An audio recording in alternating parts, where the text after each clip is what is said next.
While the game was staffed with security guards due to Tuesday's incident during the match, those in attendance Friday were enthusiastic and respectful. Spectators rooting for Salt River, which is located on the Salt River Pima Maricopa Indian community, also appeared to outnumber others in the stands, and some carried signs supporting the school. What happened Tuesday, and how can you be respectful if you are being racist? On Tuesday, the Salt River Volleyball team traveled to Anthem to play Karas Academy, a charter school, in the playoff game. The game was stopped with Karas leading 2-1 in the fourth set. However, after crowd members began imitating Native American chants and made racist gestures, according to some people who attended the game. Who stopped the game? Davison added that while something happened to the player at Tuesday's game, there was no footage of it. No administrator saw exactly what happened, and all the players were confused about what was happening. Those are the facts, and we apologize for the fact that there was a disruption, or the fact that anybody felt that they could not move forward with the game, she added.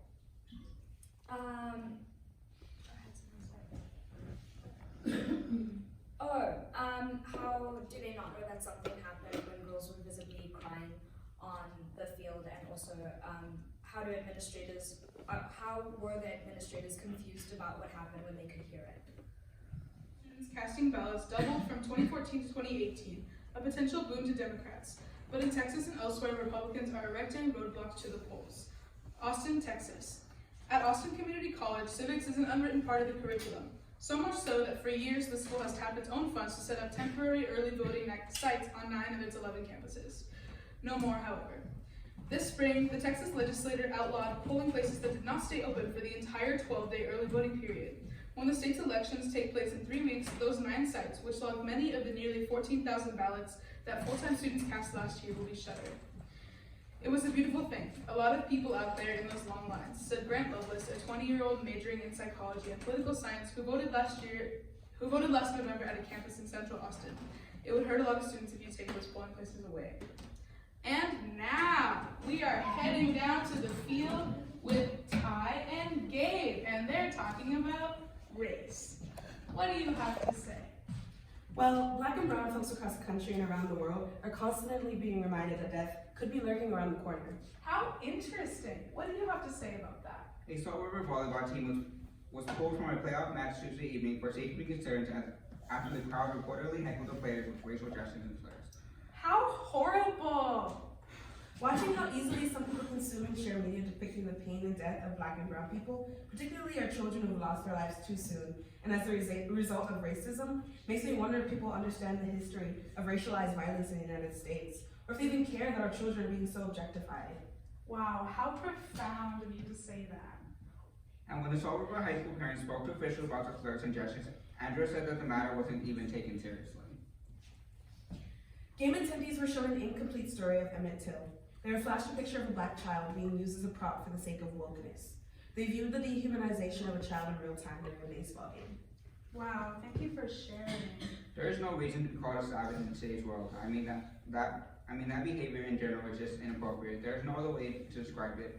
Those were displays of racism, and the fact that these kids were encouraged and not disciplined for that type of behavior only promotes it in other schools and other areas. Thank you so much. Do you have any last things to add? It's time for Black and brown children to be protected, safe from exploitation, honored, and respected while they're alive. And in the house, oh my God, can I see your belly? What? When is the baby shower? It already passed. Oh, and I wasn't invited. Oh! Okay, it's okay. Mr. Manager, I heard that somebody was pregnant. Ooh. You know that lady that you're going to give the promotion? Oh no!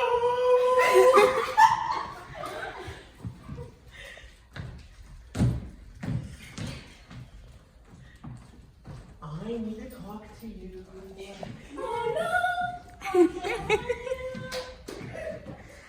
That promotion. Oh no!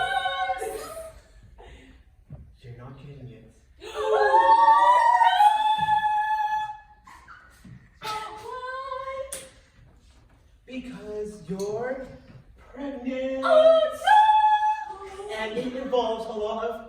traveling. Oh no! But I still have feet and I can travel. Oh no! Do you want the promotion? Oh no! Oh no! Well, your mom's really running late. Oh. Hey, Hi! I can pick up a kid. Oh, I'm so sorry, that's not possible. Why? Well, we have a dress code policy for parents on campus. I see that you are currently out of dress code. I'm so sorry, just the messenger.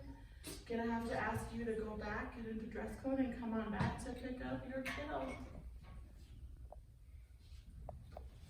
No one can enter the building or be on the school premises wearing a satin cap or bonnet on their head for any reason in the building. You also cannot wear a shower cap of any kind in the building. Hair rollers will not be permitted in the building.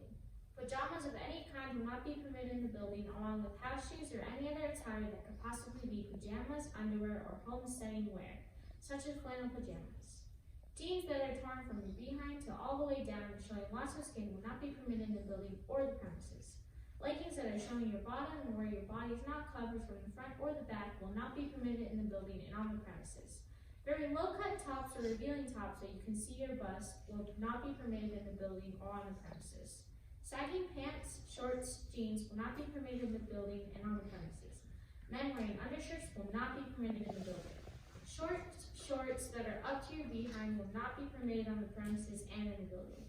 Daisy Dukes and lowrider shorts will not be permitted on the premises and in the building. Dresses that are up to your behind will not be permitted on the premises or in the building, or any attire that is totally unacceptable for the school setting. Home and responding to a call from one of Jefferson's neighbors asking that police check on the residence where a door had been left open. Dean has since resigned and been charged with murder. Both shootings come in the wake of the murder trial of Amber Geiger, a former Dallas police officer who fatally shot her neighbor Bottom Jean in September 2018. She mistook him for an intruder when she accidentally entered his apartment, which was one floor above hers. Geiger was off duty but in uniform when she sought Jean. She was sentenced to 10 years in prison earlier this month. I came because I'm from 76104, Max said. I came because I'm 5 minutes away from where Tatiana Jefferson lived. I came because my mom still lives in the neighborhood. I came because my community is hurting. I'm affected because my community is hurting. Mac is challenging her students to get involved in the Fort Worth community to bring awareness to these issues. She said people in her neighborhood are trying to help Jefferson's family. Since police officer Darren Wilson fatally shot unarmed teenager Michael Brown 2 years ago Tuesday in Ferguson, Missouri, the words Black Lives Matter have morphed from a public outcry into a national movement. Ferguson drew attention to the practices of police violence and a lot of stereotypes and viewpoints that people have about Black Americans. I wish I could be a little bit more optimistic about it or about its overall implications, but I am not sure yet that there is too much reason for optimism. I think that we're in a place where we kind of see some progress coupled with a lot of steps backwards. All right. It is 7:55, so